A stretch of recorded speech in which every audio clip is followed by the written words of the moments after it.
A blaring alarm pulls me from my slumber like a drowning man breaking the water's surface. I sit up from my desk, a string of saliva stretching from my cheek to the pool of drool currently soaking into my papers. Looking around like a newborn baby, and just as scared, I try to pull myself together. I try to will my sluggish synapses into firing at their regular speed as screams come from the hallway. "Containment breach?" I whisper to myself, still unable to believe it. Reaching up and wiping a paperclip off my saliva-soaked cheek, I say it again. "Containment breach?" My synapses are getting into a rhythm now, the sleep falling away with increasing speed. I shoot up from my desk and shout, "Containment breach!" as I run out my door, yanking it open and stepping into the smoke-shrouded hallway. There's a prehistoric roar from down the hall, and the floor shakes as if from an explosion. A man comes running from the direction of the roar, half hidden by smoke. I crouch down, trying not to breathe the smoke in as the man approaches, coughing. Then I recognize him. "Lester!" I shout. "Thank God you're okay!" "Containment breach!" he screams. I nod, grabbing his arm and dragging him with me down the hall. We duck into the nearest stairwell and move up toward the floor above, since it's an underground facility and we need to go up to go out. Thankfully, it's not so smoky in the stairwell. "What happened?" I ask. Lester shakes his head, his face somehow pale despite his dark skin. "It was horrible. It broke out of its cell, and then it started breaking the other SCPs out of their cells. It's chaos, pure chaos and death." "Which ones escaped?" I ask, as we come to the door to sublevel 3. We're starting up to sublevel 2 when Lester opens his mouth to answer. But before he can tell me which SCPs have escaped, there's an ear-piercing shriek from upstairs, followed by the clicking patter of sharp little feet rushing down the concrete steps toward us. Without thinking twice about it, we duck through the door to sublevel 3, freezing momentarily when we see the mess in the hallway.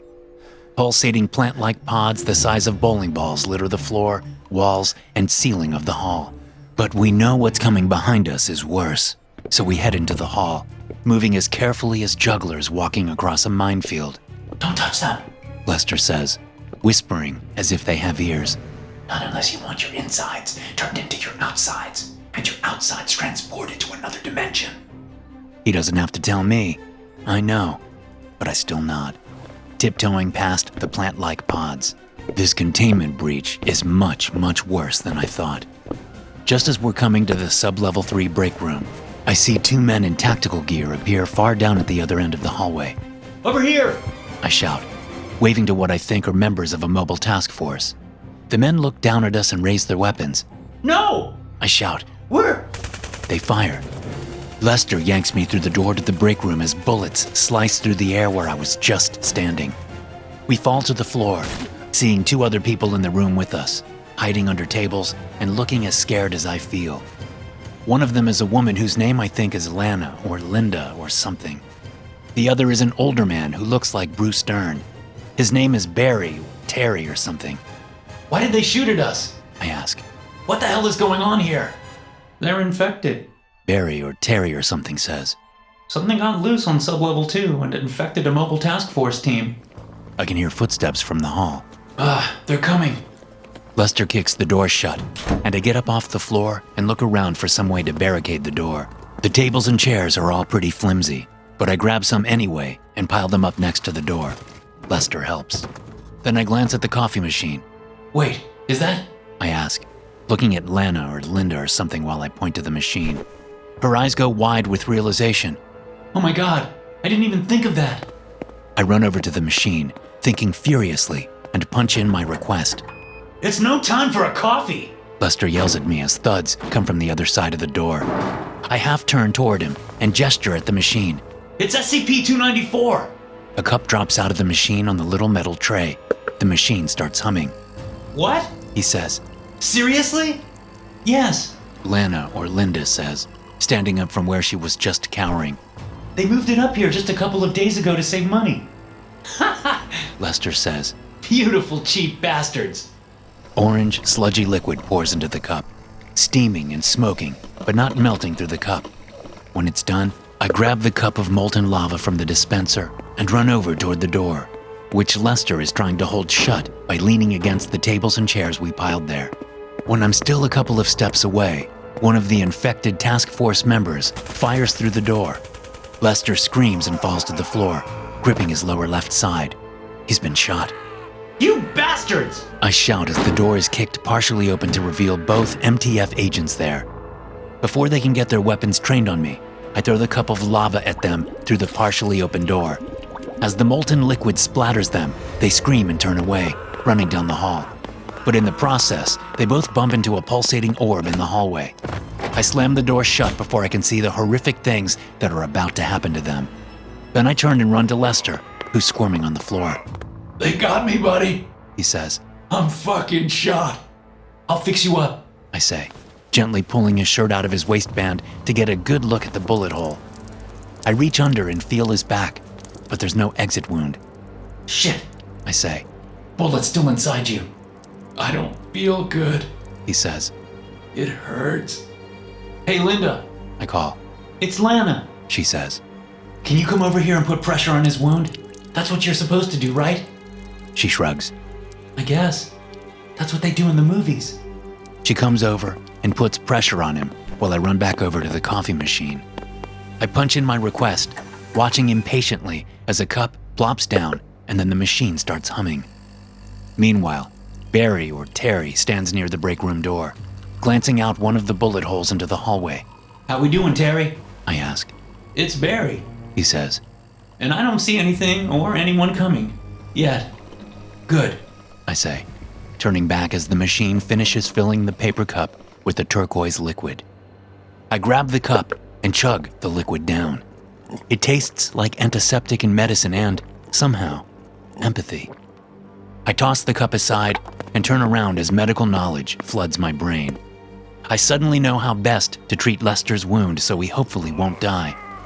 There's no telling when we'll be able to get him to a hospital, so it's imperative that I get the bullet out as soon as possible. Thankfully, there's surely a first aid kit somewhere in this room, as is standard in any Foundation room. I find it under the sink and run back over to Lester, opening the kit and looking for what I need. As I start to work, I ask Lana to get a cup of liquid painkillers from the coffee machine. She runs over and punches the request in. Hang in there, buddy. I say, pulling on latex gloves. Lester is breathing heavily, his forehead beaded with sweat. Lana arrives with the cup of liquid painkillers and crouches next to Lester's head. Drink up. She says, tilting the cup toward his mouth. Don't give him all of it. Try half first. We don't want him to overdose. I say. Lana nods and pours half of the liquid into Lester's mouth. I prepare the medical items I'll need, gauze, bandages, forceps, and wait while the painkillers kick in, feeling the pulse in his wrist. It's fast, too fast for my liking. We got a problem. Barry says from the door. What is it? Lana asks. We got some of those weird little bastards coming down the hall. The ones that look like half crabs, half scorpions, and half lizards. About 100 of them. Oh shit, I say. Are the orbs slowing them down? I ask. They're eating the orbs. Barry says. Wow, that's new. I say, oddly calm, even though we're surely about to be overrun with the nasty little creatures. They're pretty good at ripping skin off and gouging eyeballs. Can you keep them out? I can try, Barry says. but there's a lot of them. Do what you can. I say. Lana, do you know anything about them? Anything you can think of that we can ask the machine for to help us stop them? Lana shakes her head. I'm just a research assistant, and I don't know anything about those creepy little things, other than that they're vicious as hell. Shit, I say. How about you, Lester? Lester looks up at me, eyes hazy. He smiles faintly. What? He's high as a kite. Lana says. Yeah, I say. good. Lana, see if you can help Barry keep those things out until I'm done with Lester. Lana nods and jumps up to help Barry at the door. I turn my attention to getting the bullet out of Lester, but I've barely started when Barry and Lana start yelling. I look over and see that the creatures, about the size of kittens but certainly nowhere close to cute, are using their triple-pronged tails to widen the bullet holes in the wooden door. Lana has a fire extinguisher, and she smacks it into each creature that pokes through one of the widening holes. But it's like playing whack-a-mole. Meanwhile, Barry is pressing his shoulder against the door, trying to keep it closed because, apparently, these things know how to operate doorknobs. Lester reaches a hand up and grabs my shoulder. I remove the forceps from his wound and bend down, knowing he wants to tell me something. He whispers a single word in my ear, and I smile. You're a genius. I get up, forceps still in one hand, and rush over to the coffee machine. I punch in my request for 3 drops of thioacetone just as the door to the break room bursts open and a wave of the nasty little creatures skitter into the room on their crab-like legs. Barry and Lana run away, buying themselves seconds. Meanwhile, I rush back over to Lester and throw myself across him, shielding him from the coming onslaught. I hear the coffee machine whirring to life, but it seems so slow. The creatures bound on top of us, attacking, ripping at our clothes and gouging our skin. I lay an arm over Lester's eyes and press my other forearm over my own eyes. And there's nothing I can do but wait and hope Lester's idea works. Thioacetone is commonly known as the worst smelling compound known to man. Although I've never smelled it myself, I've read stories about it. Back in 1889, 2 German scientists who first discovered the stuff apparently had an accident with the stuff, and it somehow got loose in their lab. It smelled so bad, it led to a panicked evacuation of the city. I flinch and cry out as the creatures attack me. They crawl on my back, the needle-like tips of their legs stabbing into my skin, their tails like claws, ripping and prodding and searching for weak spots. Barry and Lana scream in pain. Then the smell hits me. It's like the smell of a fridge full of rotten meat in a house that's been without power for an entire summer, mixed with the worst flatulence you've ever smelled, mixed with trash juice, times a million. It's so completely and viscerally disgusting that I vomit before I even realize I'm doing so.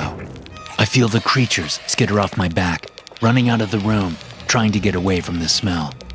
Soon, the only sound in the room is that of Lana and Barry vomiting. Pulling myself into a sitting position, I see that Lester has passed out. All the better, because my vomit is soaking into his clothes.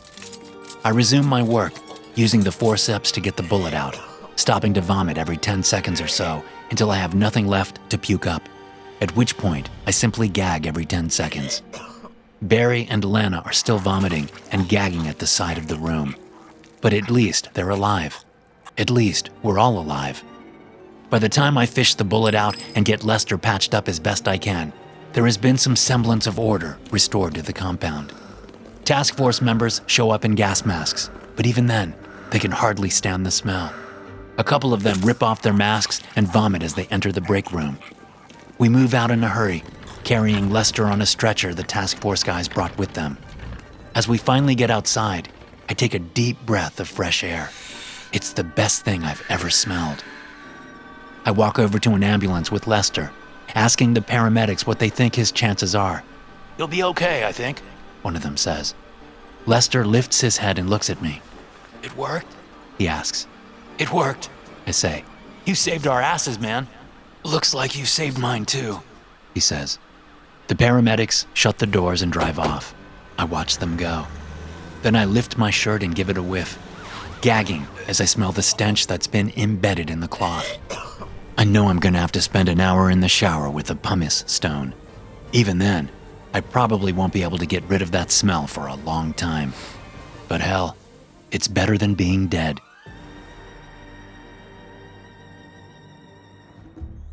Item SCP-294 appears to be a standard coffee vending machine, the only noticeable difference being an entry touchpad with buttons corresponding to an English QWERTY keyboard. Once a request is made, a standard 12-ounce paper drinking cup is placed and the liquid indicated is poured. 97 initial test runs were performed, including requests for water, coffee, beer, and soda, non-consumable liquids such as sulfuric acid, wiper fluid, and motor oil, as well as substances that do not usually exist in a liquid state, such as nitrogen, iron, and glass. Each one returned a success. Test runs with solid materials such as diamond have failed, however, as it appears that SCP-294 can only deliver substances that can exist in a liquid state. It is interesting to note that many caustic liquids that would have eaten through a normal paper cup seemed to have no effect on the cups dispensed by the machine. As suggested, SCP-294 was moved to the Sublevel 3 personnel break room as a money-saving venture. Hey guys, thanks for listening. Be sure to subscribe to the podcast for more SCP stories like this one. You can also check out some more episodes from the SCP Experience podcast here. I'll see you in the next one.